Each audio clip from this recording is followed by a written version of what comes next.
성도 여러분 안녕하십니까? 새벽 말씀 묵상입니다. 이 세상에 존재하는 수많은 종교들이 있지만 주로 큰 부류로 보게 되면 불교, 힌두교, 그리고 회교, 기독교로 볼 수 있습니다. 이 종교들은 이 세상에서 존재하는 모든 나라의 건국 이념이 되기도 하는데요.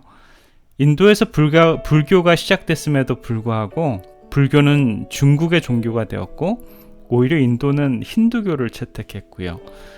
대부분의 중동 지역은 이스라엘만을 제외하고는 모슬렘, 즉 회교도를 나라의 이념으로 삼고 있습니다. 그리고 미국은 거의 200년 전에 나라를 건설하기 전에 건국 이념을 기독교와 성경에 기초하여 나라를 건국한 사실을 우리는 다 알고 있습니다. 한국도 예외는 아닌데요.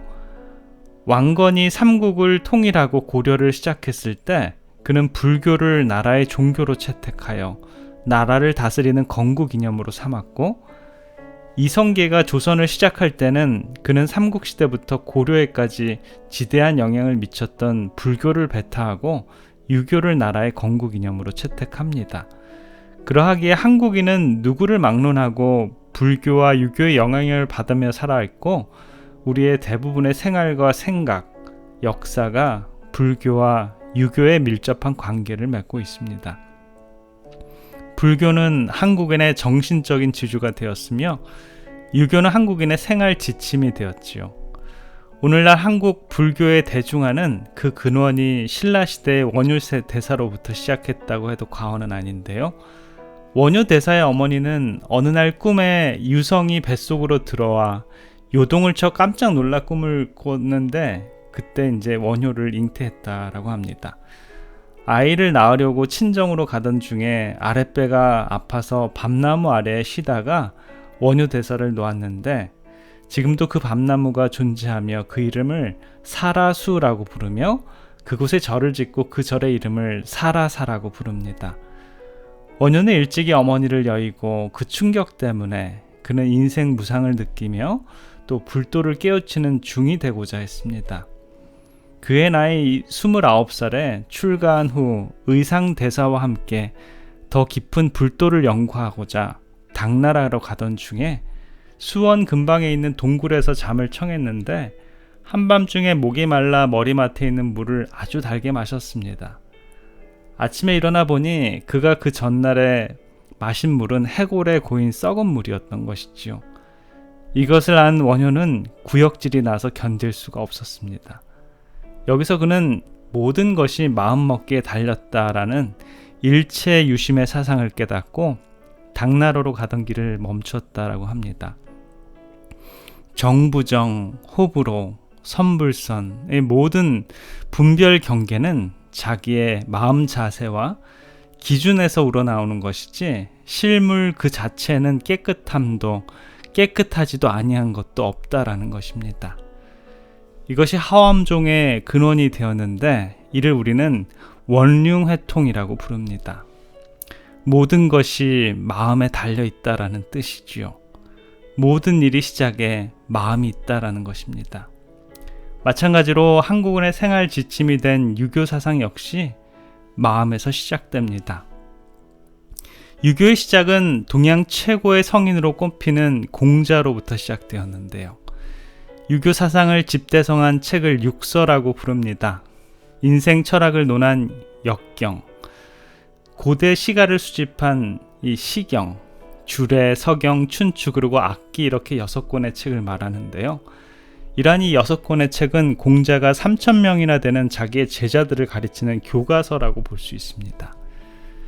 공자의 가르침은 신에 대한 신앙을 주장하는 논리보다는 인간의 정신의 개발과 수양을 더 강조합니다. 현세적 존재로서의 자아의 인격 수양이 그 가르침인데요. 그래서 유교의 사상을 한마디로 말한다면 수신제가 치국 평천하입니다. 온 세상의 평화와 가정과 나라의 안녕은 모두 자신을 다스리는 데서 시작된다라는 유교의 가르침이죠. 수신제가 치국 평천하가 이루기 위해서는 우리는 가정에서 효를, 사회에서는 인을 실천해야 한다라는 것입니다. 근본적으로 유교의 사상 역시 그 근원이 자신 혹은 마음에서 나온다라는 것입니다. 자신을 잘 다스리는 것이 온 세계의 평화의 기초가 된다라는 것이죠. 그러므로 한국인의 생활을 지배하는 정신적 기초와 생활의 지침은 마음의 다스림이 있다라는 것입니다. 이것이 한국인의 삶 속에 깊이 내리고 있는 생활 철학입니다. 공자가 죽어야 한국이 산다라는 책이 있는데요. 공자의 논리가 탁상 공론이 되고 더 이상 한국인의 정신적 지주가 되지 못하므로 한국이 공자의 가르침 때문에 망해가고 있다라는 내용의 글인데요. 자신을 다스리지 못하는 한국의 부패한 사회와 정치를 우리는 날마다 신문과 TV를 통해서 매일매일 보고 있는 것이지요. 마음을 다스려야 한다라는 것인데, 자, 그런 반면에 우리가 계속 공부하고 있는 다윗을 한번 볼까요? 다윗은 7년 반을 헤브론에서 유다를 다스렸고 33년을 예루살렘에서 온 이스라엘과 유다를 통치함으로 40년 이상을 왕으로 지냈습니다. 그렇다면 그의 통치 이념과 건국 이념은 무엇이었을까요? 마음을 다스리는 것이었을까요? 그가 온 이스라엘을 다스리는 왕이 된 다음 그가 처음으로 행한 일이 무엇일까요? 우리는 이에 대한 대답을 사무엘하 6장 1절부터 15절에서 찾을 수 있는데요. 그가 처음으로 왕이 된 후에 한 일은 하나님의 법궤를 그의 도성으로 가져오는 것이었습니다. 법궤가 그리 대단하기에 다윗은 왕이 되자마자 그것을 그의 궁전으로 모시고자 했을까요? 사울은 왕이 된 다음에 법궤를 그의 궁전에 모셨을까요? 아니죠. 그런데 다윗은 그 법궤를 그의 궁전으로 가져오라고 했을 뿐만 아니라 그 법궤만을 모실 수 있는 성전을 짓고자 했습니다. 법궤는 모세가 시내산에서 하나님께 받은 십계명과 아론의 쌍난 지팡이, 그리고 40년 동안 광야에서 이스라엘을 먹였던 만나를 담은 만나 항아리를 넣어둔 상자 궤짝에 불과한데요.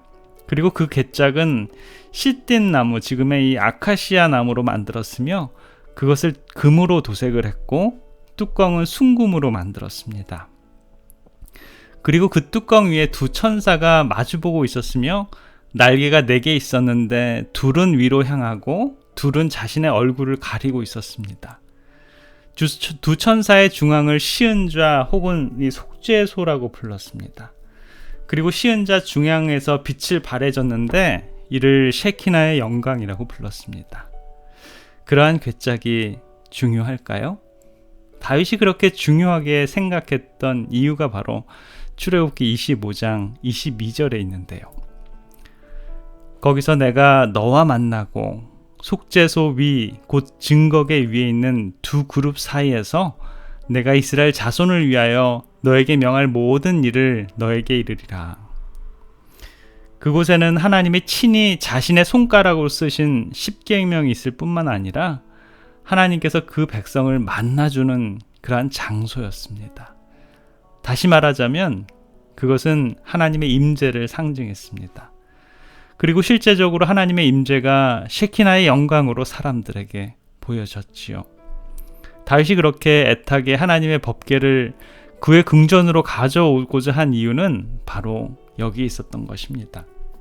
그는 법궤를 통해 하나님과 항상 만나기를 원했고 하나님의 임재를 경험하고자 했던 것입니다. 하나님의 임재가 없이는 다윗이 결코 온 이스라엘을 통치할 수가 없음을 그는 알았습니다.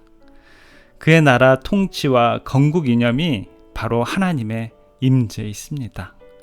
하나님께서 함께 하시는 그러한 나라를 만드는 것이 그의 건국 이념이었습니다. 참 얼마나 위대한 그러한 사상일까요? 그러기에 그는 속히 하나님의 임재를 상징하고 하나님을 만날 수 있는 수단이 되는 법궤를 그의 궁전으로 속히 가져오고자 했던 것입니다. 하나님께서 함께 하시지 않으면 그의 나라는 분명히 사울의 진변처럼 망해버릴 것을 그는 너무나 다 잘 알고 있었습니다. 하나님께서 다스리는 나라, 하나님이 함께 하시는 나라, 하나님이 만나주시는 나라를 그는 건설하고자 했던 것입니다. 오늘을 살아가는 우리 주님의 백성들의 삶은 우리들의 마음을 다스려서 살아가시겠습니까? 아니면 우리 하나님을 우리 마음에 모시겠습니까? 이 새벽에 눈을 감고 우리 주님을 우리 마음에 모시는 귀중한 하루의 삶이 되시길 간절히 기원합니다. 기도하겠습니다. 사랑의 아버지 하나님, 오늘 하루의 아름다운 이 시간을 우리들에게 허락해 주셔서 감사합니다. 이 하루를 시작하는 첫 시간을 우리 주님께 드리길 원합니다. 주님, 저희들의 주인이 되어주시고 다윗이 법궤를 모시는 마음을 가졌던 것처럼 그의 마음이 하나님을 구별하고 하나님을 주인으로 삼고 싶어 했던 그러한 마음을 우리들에게도 허락해 주셔서 오늘 하루의 삶도 주님과 동행하는 우리들의 아름다운 하루의 삶이 되도록 주님 축복해 주시옵소서. 온전히 우리 주님의 영광을 높이는 저희들의 마음, 그런 마음을 받아 주시옵소서. 사랑해 우리 구주 예수 그리스도의 이름으로 간절히 기도드립니다. 아멘.